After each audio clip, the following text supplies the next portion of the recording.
안녕하세요. 오늘 또 저희 16기 박성영 원우 인터뷰 시작하도록 하겠습니다. 어, 자기소개 간단하게 부탁드립니다. 네, 안녕하세요. 저는 이제 신nhập 기에 재학하고 있는 박성유입니다.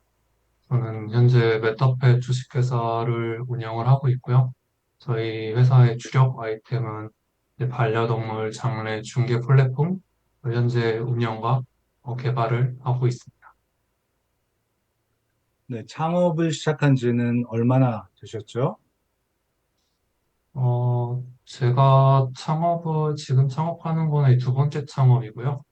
첫 번째 창업은 19년도에 했었습니다. 그리고 지금 창업은 작년 8월에 설립을 하였습니다. 그래서 아, 지금 아직 1년 좀 안 됐습니다. 네, 실제 횟수로 2년 정도 되셨군요. 음, 네네. 어떤 계기로 창업을 생각하게 되셨나요?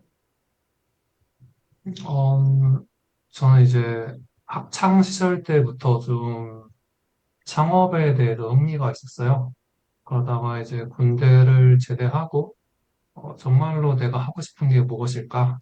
음, 평범하게 살아가는 것보다는 좀 남들과 다르게 살아보자. 음, 그리고 가능한 젊었을 때 그런 가족이나 뭐 이런 리스크가 굉장히 적은 이 시점에 한번 도전을 해보자 해서 2020년부터 준비를 해왔습니다. 어, 꽤 오랜 동안 준비를 하셨군요. 네. 이 계기가 있을 텐데요. 이 아이템을 선정하게 된 계기 말씀해 주세요. 제가 이제 반려동물 장래 중개 플랫폼인데요. 평소에도 강아지나 고양이를 굉장히 좋아했습니다. 어릴 때부터. 주위에 이제 강아지나 고양이를 많이 볼 수 있는 환경이었고요. 그리고 이제 강아지나 고양이를 실제로 보낸 경험이 있어요. 그러다 음, 보니까 그런 경험과 그때 느꼈던 그 프로블럼이 이제 제 비즈니스 사업 아이템을 찾을 때 어느 정도 영감을 주었고, 지금 아이템으로 좀 많이 발전해서 고도화하였습니다. 창업 아이템이 되게 궁금한데 보다 좀 구체적으로 말씀해 주시기 바랍니다. 아, 네.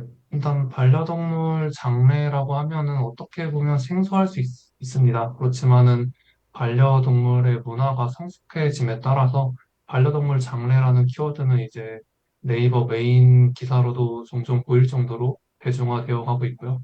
그리고 실제로 수도권 지역 같은 경우는 50% 이상이 지금 반려동물 장래 이용한 걸로 추정이 되고 음, 있고, 그리고 통계 자료에 따르면은 반려 가구의 한 60% 이상은 반려동물 장래를 이용할 것이다라고 답을 하였습니다.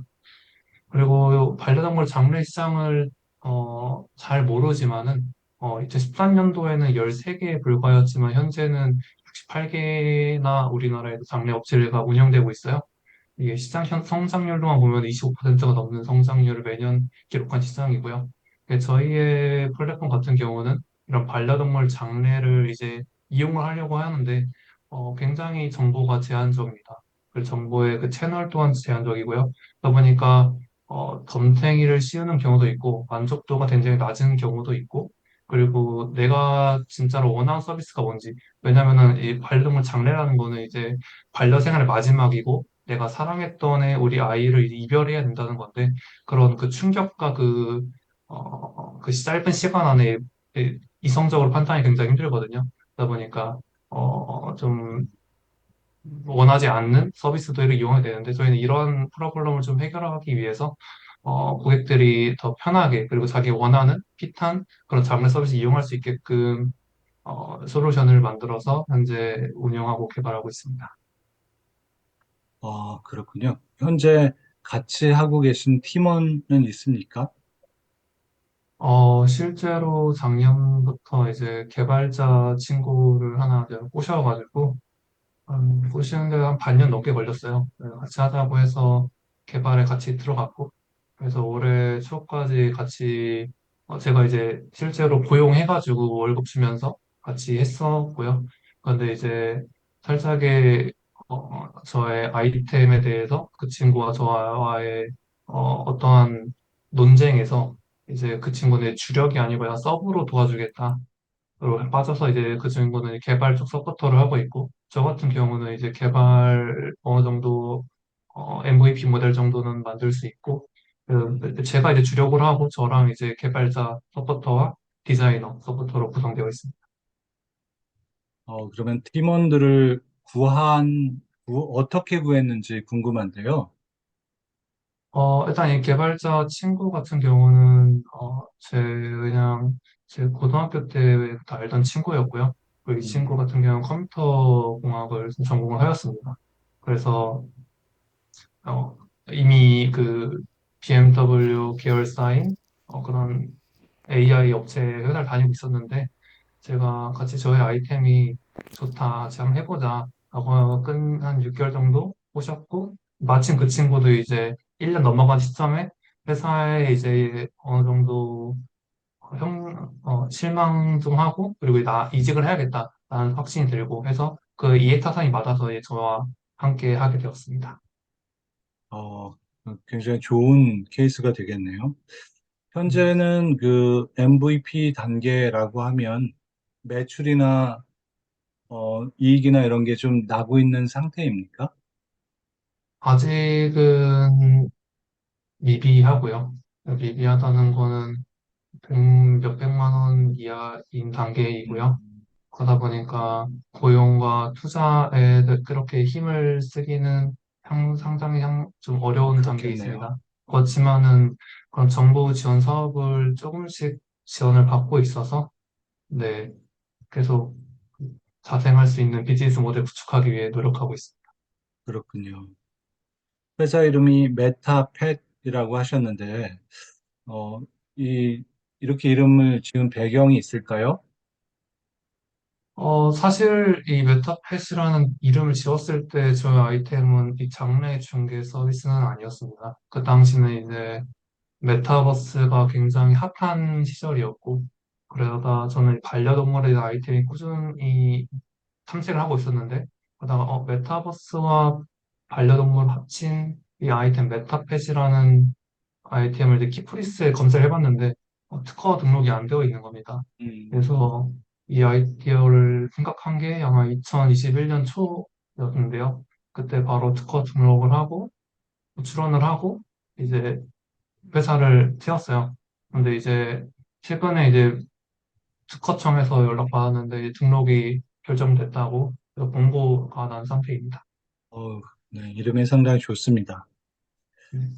이제 창업 실제적인 2년 차에 접어들었는데, 현재 갖고 계신 꿈이 있다면 무엇일까요?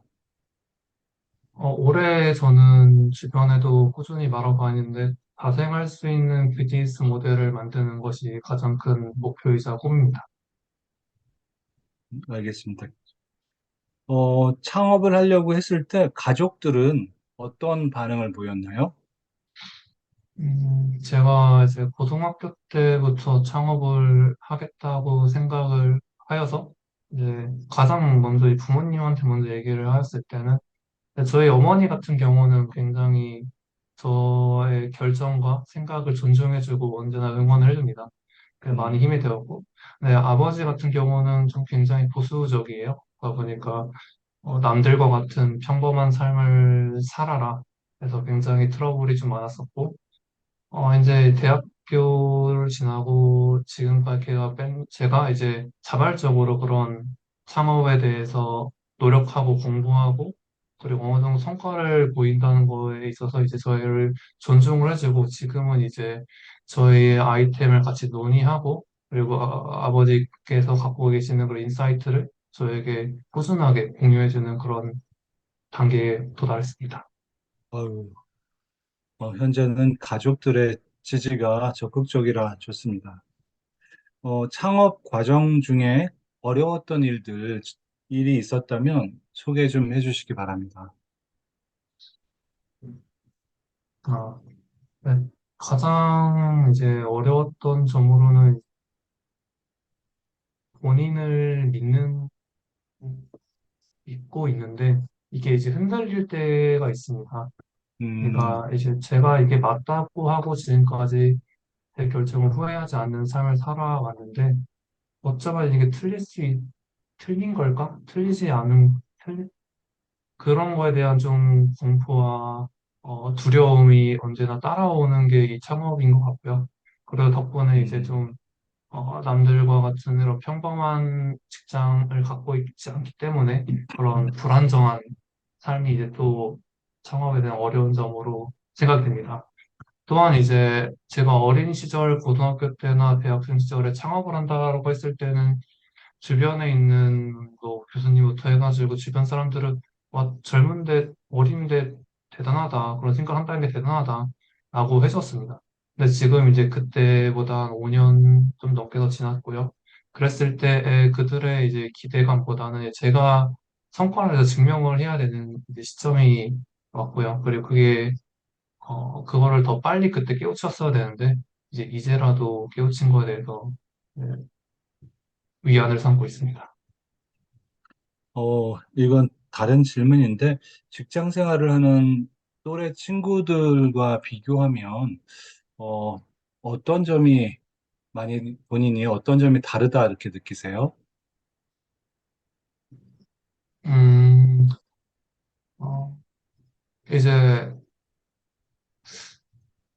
아무래도 이 직장 생활을 이제 제 주위에 하는 친구들 같은 경우는 9 to 6 같이 이런 정상적인 생활을 할 수 있고 또 주말과 연차 이런 계획을 세워서 이제 가장 크게 느끼는 건 그겁니다.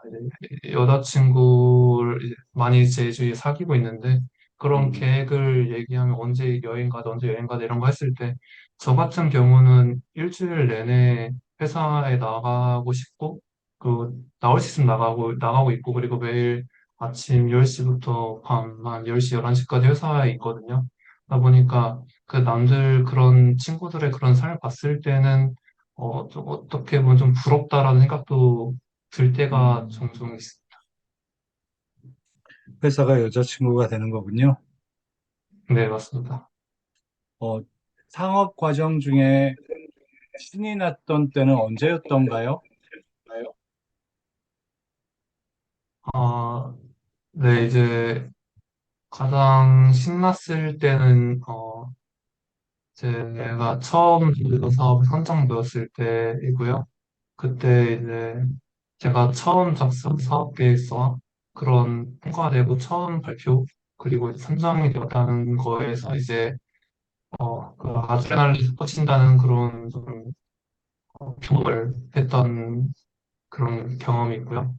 그리고 이제 저의 창업 활동하면서 이제 각종 경진대회에서 수상을 할 때 좀 제 아이템이 그래도 어느 정도 좀 인정을 받았구나 라는 느낌을 받았을 때가 좀 기뻤고 그리고 이제 최근에 신났던 점은 이제 작년에 제가 장래 중개 플랫폼을 준비하기 전에 이제 고객 가설 검증을 위해서 실제로 제가 어느 정도의 그런 프로토타입 만들고 그리고 이거를 직접 고객들에게 사용할 고객들은 이 장래 업체에 직접 전화해서 무작정 찾아가서 우리 아이템이 어떠냐 실제로 보여주고 여기에 대해서 어떻게 생각하는지 물었을 때 이제 그들이 필요로 했던 아이템이고 여기에 대해서 충분히 니즈가 있고 어, 돈을 쓸 용의가 있다. 답변을 들었을 때, 제 아이디어가 이 시장에 핏했을 때 가장 좀 신났던 것 같습니다. 어, 굉장히 신난 부분이 많아서 저희 듣는 사람도 기분 좋습니다. 근데 네. 그런 과정 중에서 포기하고 싶었다라고 했을 때도 있을 것 같아요. 어떤 때였을까요? 음, 아무래도 이 불안정한 삶이다 보니까, 네, 제가 작년 수업 때 이제 들었던 예시가 좀 마음에 드는데, 창업이라고 하는 거는, 스타트업이라고 하는 거는 칼 한 자로 지어지고 이제 앞이 안 보이는 그런 정글 속을 탐험하는 거라고 하는 그 예시가 있습니다. 그래서 저는 이제 그 예시가 좀 맞다고 좀 생각을 하고 있고요. 그래서 저도 열심히 그냥 혼자 칼 한 자로 지고 어디가 길인지 모르지만은 헤쳐나가고 있는데 그럴 때 이제 제가 작년까지는 그러지 않았지만 올해는 그래도 잠을 좀 잘 못 이룰 때가 좀 있습니다. 음, 그런 스트레스와 그런 긴장감 때문에 혼자 막 자고 싶은데도 막 그런 불면증이 좀 생길 때가 있더라고요. 그럴 때는 이제 좀 놓고 싶다라는 생각도 들지만은 그래도 지금의 저 아이템을 믿고 또 자신을 믿기 때문에 금방금방 그런 생각을 떨쳐내고 있는 상황입니다. 네. 현재까지 창업 과정에서 가장 잘 선택한 순간은 어떤 순간이었을까요?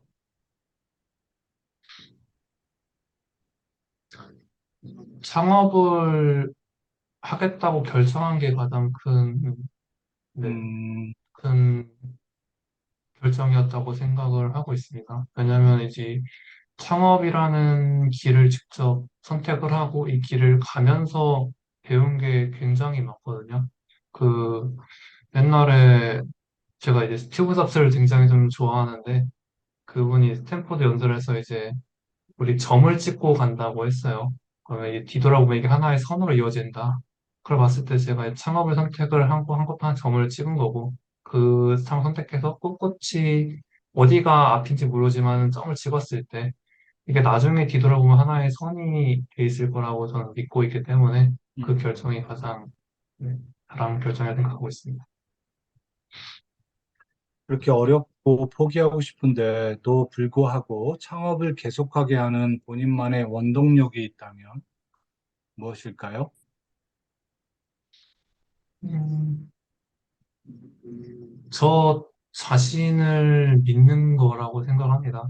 그냥 이런 것, 저는 이제 언제나 생각하고 있는 거는, 쟤도 하는데 내가 왜 못해라는 생각을 좀 언제나 하고 있습니다. 그러다 보니까 음, 누군가는 창업으로 성공하고 실패하고, 하지만은 이제 나도 성공할 수 있어라는 그런 생각이 언제나 제 자신을 그렇게 착각하게 어떻게 보면 체면 걸게 하고 있고요. 그런 게 이제 저를 꿋꿋하게 이 창업의 어려운 길을 걷게 하는 것 같습니다. 그렇군요. 창업을 하고자 하는 후배나 동료들한테 한마디 한다면 어떤 얘기를 하고 싶으세요? 뭐 교육이나 뭐 그런 컨퍼런스 가서 이제 선배 창업가분들이 꼭 그런 말 하더라고요. 창업하지 말라고. 너무 많이 들었어요. 창업하지 말라고. 근데 그때는 왜 저러지? 저분도 창업했는데 왜 우리 국 창업하지 말라고 하지? 그랬는데 그거를 이제 요즘은 좀 그 의미를 알 것 같은 게 저는 이제 창업을 하지 말라고는 하고 싶지 않고 이제 좀 창업의 본질을 좀 알고 접근을 하면은 제가 했던 그런 실수를 줄이고 더 성공할 수 있지 음, 않을까라고 생각하는 게 일단 기업의 본질은 돈을 버는 거잖아요. 그러다 보니까 이 스타트업이라는 그런 이상적인 그런 표현 때문에 이제 젊은 친구들, 학생들이 어떻게 보면은 좀 환상을 좀 많이 갖고 있다고 생각합니다. 어떠한 문제를 해결하고 이걸로 돈을 굉장히 많이 벌 수 있겠다. 하지만은 현실은 그렇게 녹록하지 않고, 그리고 유명하게 성공한 사람들 뭐 테슬라 만든 머스크나 스티브 잡스도 보면은 실제로 어린 시절 보면 굉장히 장사꾼이에요. 그 장사꾼의 모습을 갖고 있습니다. 그러다 보니까 그게 내재되었기 때문에 어떻게 해도 그 사람들 돈을 벌 수 있게 된 걸로 저는 생각하고 있고. 근데 그것과 다르게 저희는 이제 정규 교육을 받고 대학교를 가고 했을 때 그렇게 장사꾼의 면모를 보일 수 있는 기회가 음, 아무래도 그런 미국에 있는 그분들보다 적었을 거라고 생각합니다. 저도 적었고요. 저도 이제 아무래도 주변 제 친척, 제 부모님은 장사꾼이 아니었기 때문에 그런 돈 버는 거에 대해서 잘 몰랐었고요. 근데 이제 그거를 조금 배워가고 있는 단계이고요. 그래서 이제 후배님들 같은 이제 창업한다고 했을 때는 저는 이제 돈을 먼저 벌어보고 창업을 열심히 했으면 좋겠다고 말씀드리고 싶습니다. 네, 그러면 마지막으로 하고 싶은 말씀 듣겠습니다. 일단 이런 자리를 만들어주신 그 김일 원우님께 굉장히 감사드리고요. 또 이렇게 도와주시는 17기 분들 굉장히 감사드립니다. 원래 이렇게 저희 16기부터 먼저 시작하지만은 그렇게 16기 솔직히 이렇게 같이 자주라고 하면 자주지만 뭐 일주일에 한 번 학기 중에 만나고 인사하고 밥 먹고 해도 이렇게 속에 있는 내용을 말하기가 쉽지 않거든요. 그러다 보니까 이런 영상으로 하나하나씩 기록한다면은 이제 서로에 대해서 더 잘 이해할 수 있을 거고 그리고 오히려 이게 더 끈끈해질 수 있는 그런 계기가 왜냐면은 이 창업의 시장에 뛰어든 사람들은 이제 좀 공통적으로 좀 통하는 게 좀 있더라고요.